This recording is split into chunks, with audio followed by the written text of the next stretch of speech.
there is no end to the political showdown over electoral roll revision in Bihar. India Bloc staged protests outside Parliament at the Makardwar. Leaders of opposition called the exercise by poll body an attempt to benefit BJP in the upcoming elections in Bihar. A similar protest was also witnessed outside the Bihar Assembly, where RJD leaders wore black and staged protests. After Bihar LOP, Tejashwi Yadav claimed that he would discuss boycotting polls with allies amid the ongoing exercise. Now, CEC Gyanesh Kumar has defended the reform.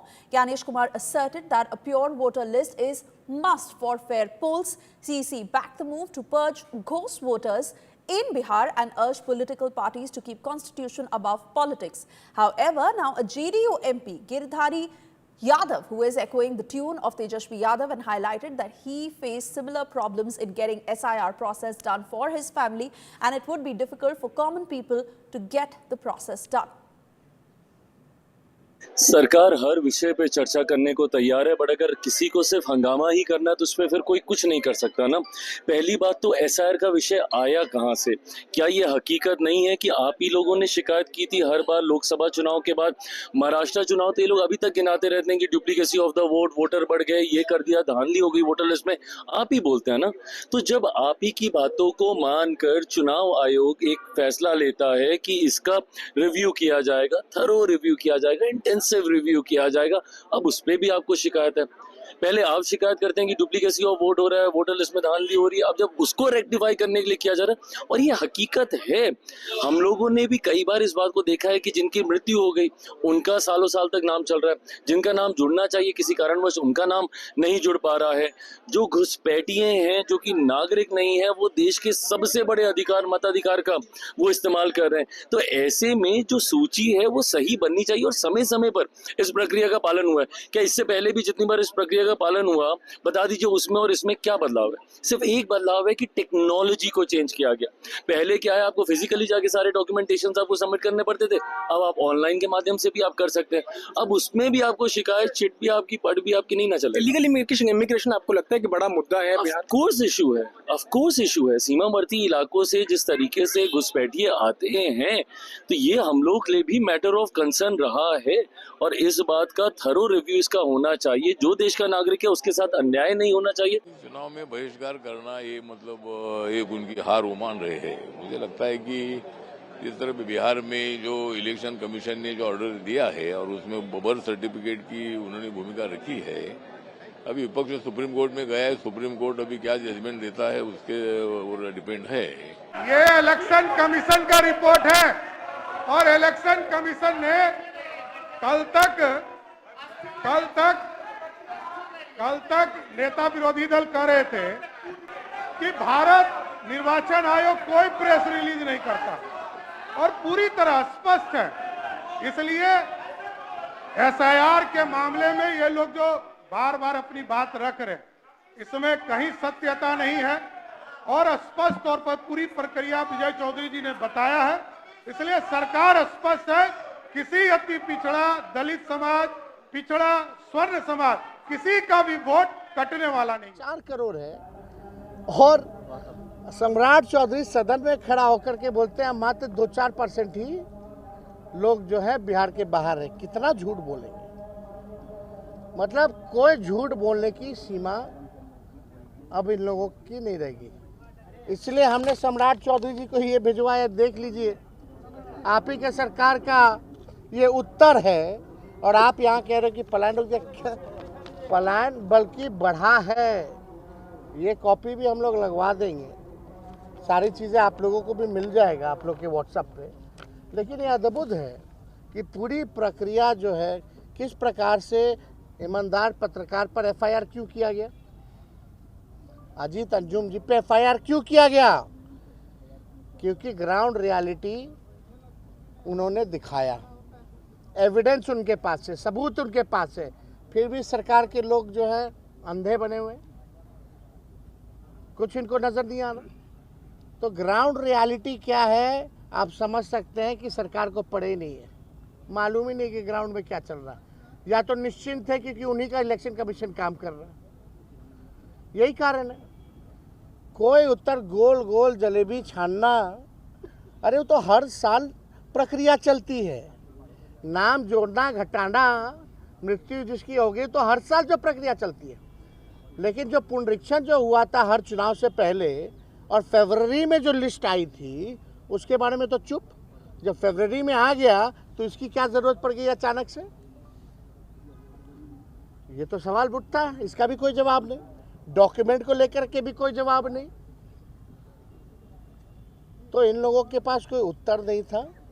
जो election commission press note भेज रहा था उसी बात को ये लोग दोहराने का काम कर रहे थे। विजय सिन्हा काफी नाराज दिख रहे हैं। चुनाव आयोग ने कहा कि 1 लाख वोट एक्सेसिबल नहीं है। नीतीश जी के मंत्रालय में कुछ ऐसे ऐसे मंत्री हैं जो बंदर की तरह कूदते रहते हैं ताकि हाईलाइट रहे,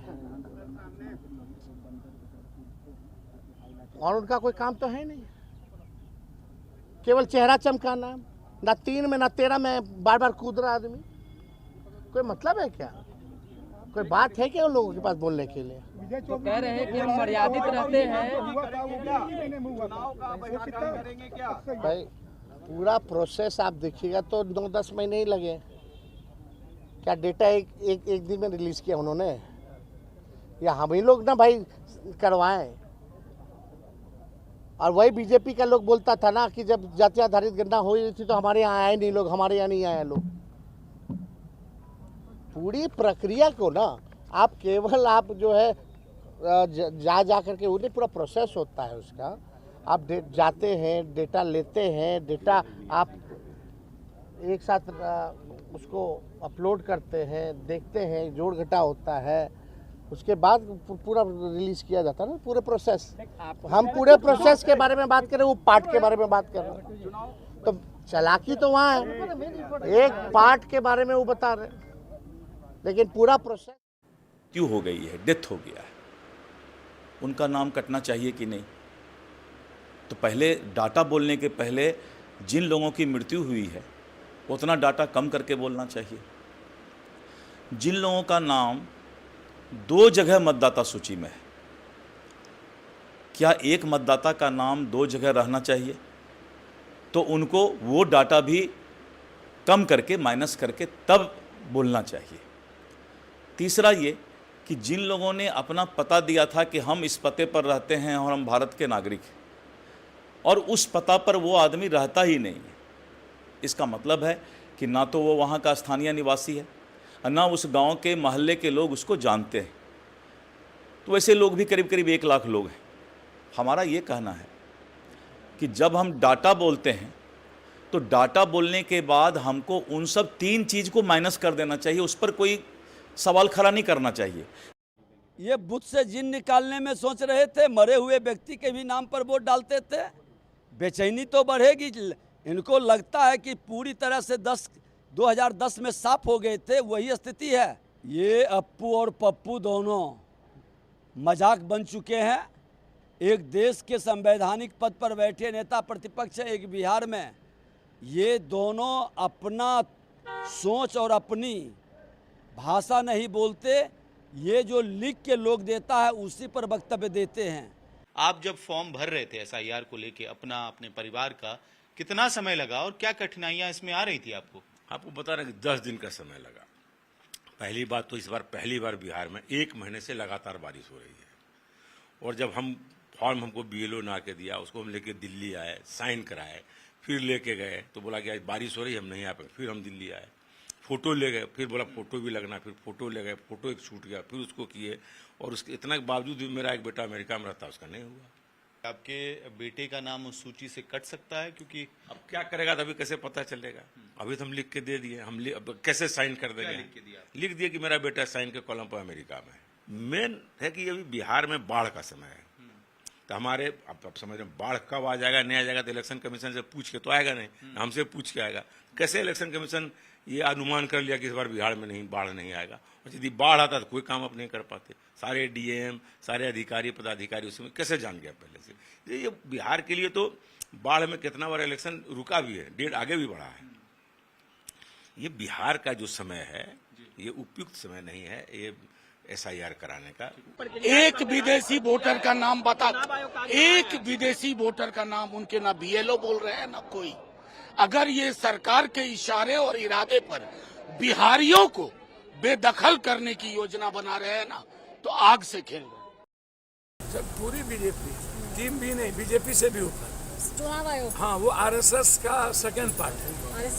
जी जी, चुनाव आयोग बिल्कुल धृतराष्ट्र हो चुके हैं और झूठ बोलते हैं, और वो वोट के अधिकार पर, गरीबों के अधिकार पर हमला किए हुए हैं और पिछले दरवाजे से बीजेपी को बैठाना चाहती है। संविधान से ऊपर कोई नहीं, संविधान बनाता हमारा संसद है, संसद की ये जिम्मेदारी है संविधान की रक्षा करना। आपको लगता है नहीं हो रही रक्षा? बिल्कुल नहीं। In the last session, I was surprised because I am a new MP. I was surprised to see that the disruption was starting from the treasury benches. I was surprised they would pick a topic so that we react to the topic, and then there's a hangama and the house gets adjourned. And so I think it's suiting them just fine, frankly. अभी भी चुनाव आयोग तो कह रहा है हमने 95% का वेरिफिकेशन कर लिया, चुनाव आयोग की स्टेटमेंट है, लेकिन नीचे जो जमीन में है वो ये कह रहे हैं कि 25 से BLOs कह रहे हैं सरकारी कि वेरिफिकेशन स्टार्ट होगा, हम फॉर्म को डाउनलोड करेंगे, फिर हम कहेंगे कि किसी से भी रिसीविंग नहीं ली जा रही है। तो धरातल का तो काम ही कुछ और है, और चुनाव आयोग जो स्टेटमेंट दे रहा है उस दोनों का टैली नहीं कर रहा है। तो इसका साफ मतलब है कि दाग में काला है। आपकी लिस्ट पहले से तैयार है, वेरिफिकेशन तो सिर्फ एक जुमला और बहाना है जो लोगों को दिखाने के लिए और परेशान करने के लिए।